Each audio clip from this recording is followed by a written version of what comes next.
waiting on God, no? Unsa man ang waiting on God? Paabot sa pag-abot sa atong Ginoo, no? Ingon diri sa Psalms 37:7, magpahulay ka kang Jehova o maghulat ka kaniya. Dili ka magkaguol tungod kaniya nga masulat mauswagon sa iyang dalan tungod sa tawo nga paglalang. No? Ang sa English na version, rest in the Lord and wait patiently for Him. Fret not thyself because of him who prospereth in his way, because of the man who bringeth wicked devices to pass. No?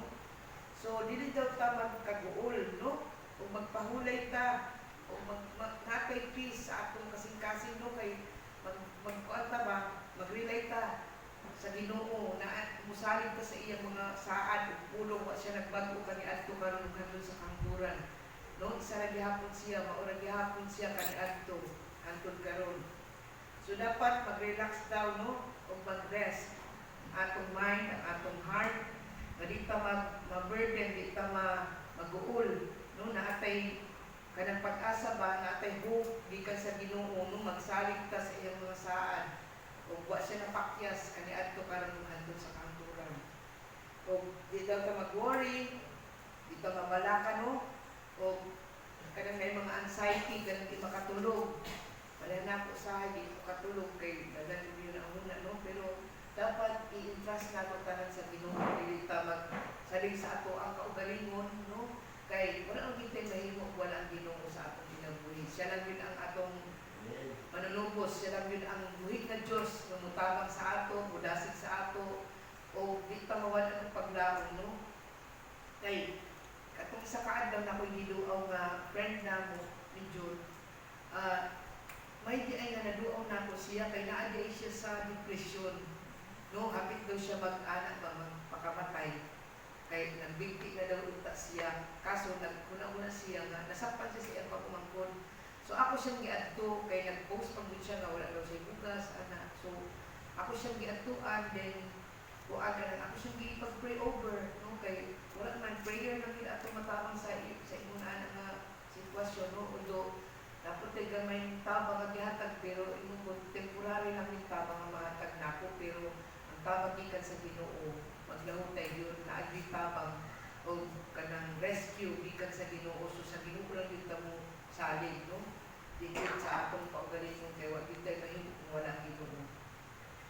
Then kanang nabalaka na Ginoo, mabalaka pa ba, di man kita mawala kay bilang tao sa kaning kalibutan, no? Sa kadaghan nato mga pagsulay, sa kadaghan na encounter nato mga problema, sa ato personal, emotional, no? Physical, siyempre mga masakiton, siyempre mag-uol man na, no? Kay naagoy sakit, di alalim ang naisakit, no? Labi na kay budget, pero naapod ganit na budget, pero why may ilang kwarta, di ba kung na sila sakit na grabe. So wala niya ako'y mag-uod niya ako sila, maski na sila kwarta, no? Ka-afford.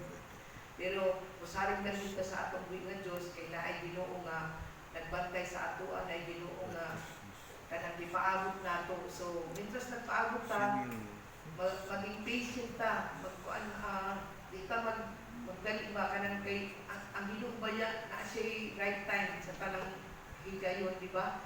Natin mga problema usahin na abi nato, critical na yun nga sa last minute na yun ang Ginoo. Tested yun na siya. Kaya ako sa kadaghan akong naagian na problema, pero naagin ang Ginoo kanunay nagatamang yun, nag-provide o pag-kuan yun sa ato, no? Tapos ang sa Proverbs 20:22, dilit ka mag-ingon, ako mo balos sa dautan, mulat ka lang ang Jehova, ug siya magaluwas kanimo, no? So kanang muganti gani mo mubalos gani, no? Dili ka dapat mubalos kay dahil Ginoo nga mubalos para sa ato. Although di ta malipay nga nay mahitabo sa ilahas, no? Kay nanday nagbiay sa imo, nay nagtamay sa imo, nay nangaway sa imo, or di sutian kag dautan o gipasanginan ka mali man imong gibuhat. Pero iampo lang na siya, kung ni sikreto iampo lang kay Kay kung kita sa may bawat nato, di ba? Maski ato pa si barangay ikuan kung diigid na siya, kuan kung isugid na siya or kuan wala gid kay ikabalos, di ba? Wag gid kay mahimo, pero kung ang Ginoo na ang mobalos, na ang gid kay right time tanang bagay na ay tamang panahon ana. So makarealize na siya pag masingilan na siya ni Lord, no? Sama ni Ate Celia sa iyang problema, di ba? Na-solve na po. Kanya naka-release na siya, di ba? So wala yung mga kuan nalipay siya, pero at least kuan na siya, nakalaya na siya sa iyahan, sa burden na sa iya. So i-up lang nato ang tanang butang, ang tanang bagay nga nahitabo sa ato, o magmalig ta, magpadayon ta sa atong pagpangalaga niya sa Ginoo kay wag gid kay mahimo kung wala ang Ginoo sa atong kinabuhi. Kay kung mawala ka sa Ginoo, pwede man tawag padayon, pero unsa may result, di ba? Unsa may atong kuan, unsa may maayong kaadtukan, di ba? Wa magyapon mag-worsen pa yun atong situation kay wala kay Ginoo, di ba?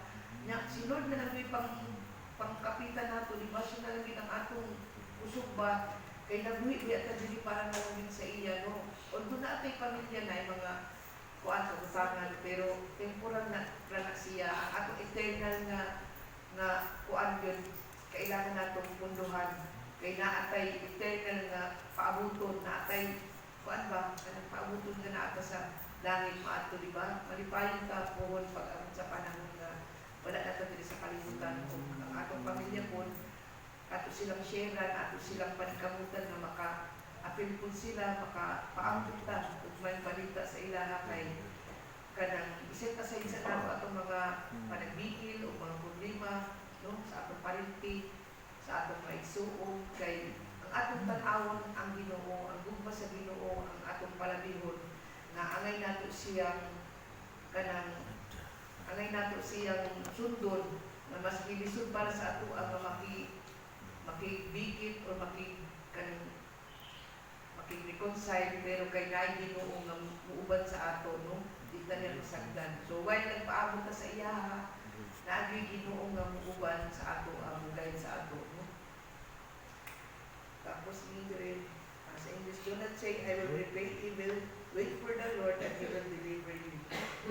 So ma-deliver kita, ang deliverance gikan sa Ginoo ra, yun gikan kita kung kita lang sa atong mind, sa atong puso, wala din tayo mahimo, we are nothing, we are nobody kung wala din ang Ginoo sa atong kinabuhi.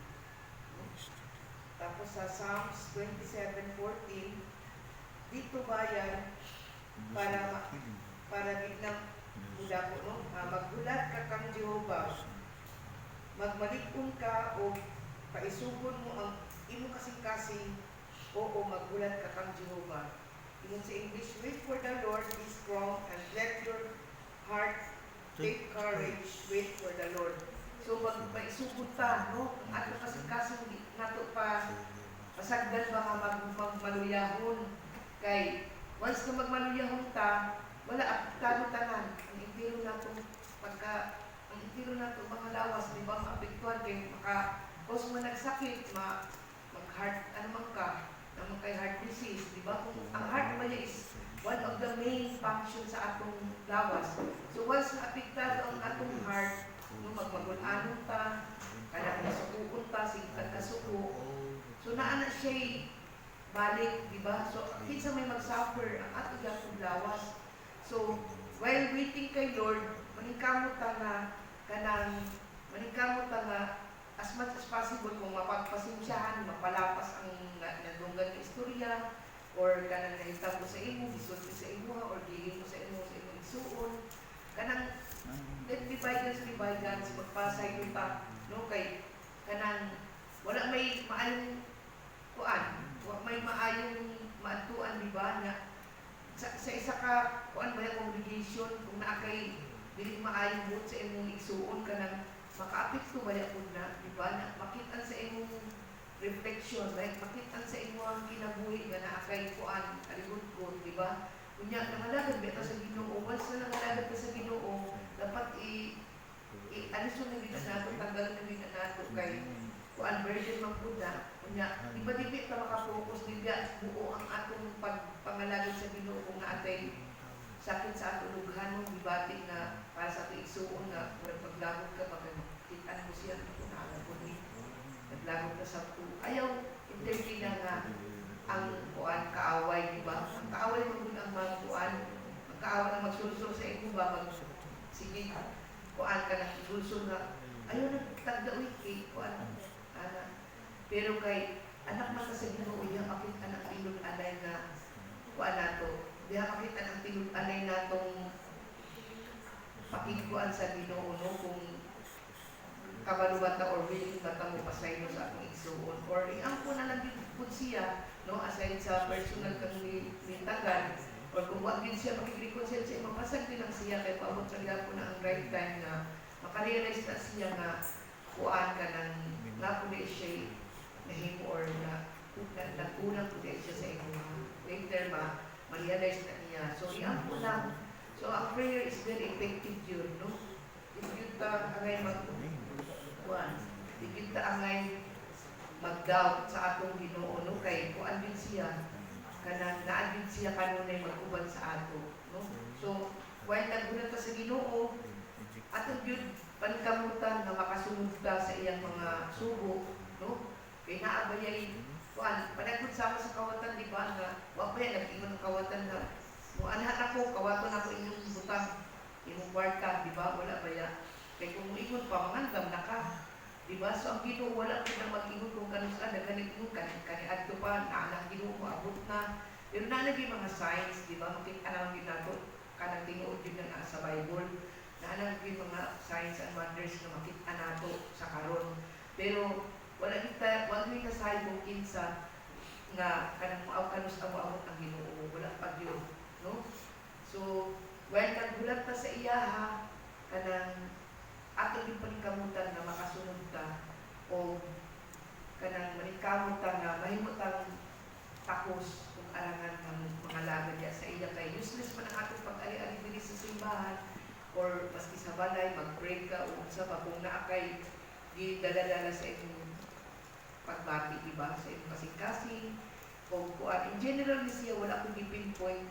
basta maura ni gawa sa akong kuan kay basin mo ay gusto sa Ginoo i-relay or i-kuan sa inyo karon nga buntan so malingkamot ta no nga atong paabuton magmalipayon ta nga magpaabot sa Ginoo kay kanang kita ko'y magbenepisyo ani di ba once malipayon magbuka kanang happy ka ba kanang makita sa imong dagway makita sa imong kuan na happy ka o ang joy nga gikan sa Ginoo gid atong gikinahanglan iampo din na nato kay dahil man ang happy nga temporary lang no kanang magkatawa lang din na sa mga gagmay nga joke pero kanang joy na inner joy nga gikan sa Ginoo gyud dahil gyud o kanang ma-feel gyud na sa atong mga kaanak sa mga kaanakan sa Ginoo kung tinud-anay ta nga nagpasaylo tinud-anay nga nangalagad tinud-anay nga magpadayon nga maghulat sa atong buhi na Dios. So, mauna to no, kay 8:29 na, limited ang atong time, next Sunday na lang mo ang sumpay ang series na. So, salamat sa pagpaminaw o salamat sa atong buhi na Diyos sa iyang mensahe na ipaabot ka ng namuntan. Pag-abutan. Salamat mo ka ng namuntan, palagin ko sa rin katapusan. Pasalamatan mo ka na ako kanunay, uban kami, diyahin kami, kung lumuba kami pirmi sa inyong balaan ko ng Espiritu, ang kalipay, kung ang kadagayan ikan sa imo ihatag sa matag sa kanamo sa matag pamilya nga naakaron ang pingin matag sa reconciliation between us ihatag Ginoo ug kami mahimo kung wala ikaw sa akong pinabuhi ayo kami pasakti ayo kami biyai ug kanunay uban kami sa matag lakaw sa matag trials na among atubang o sa gubang sa among kinabuhi. Salamat Ginoo. Pinapasalamatan sa imong ngalan namang ni Jesus. Amen.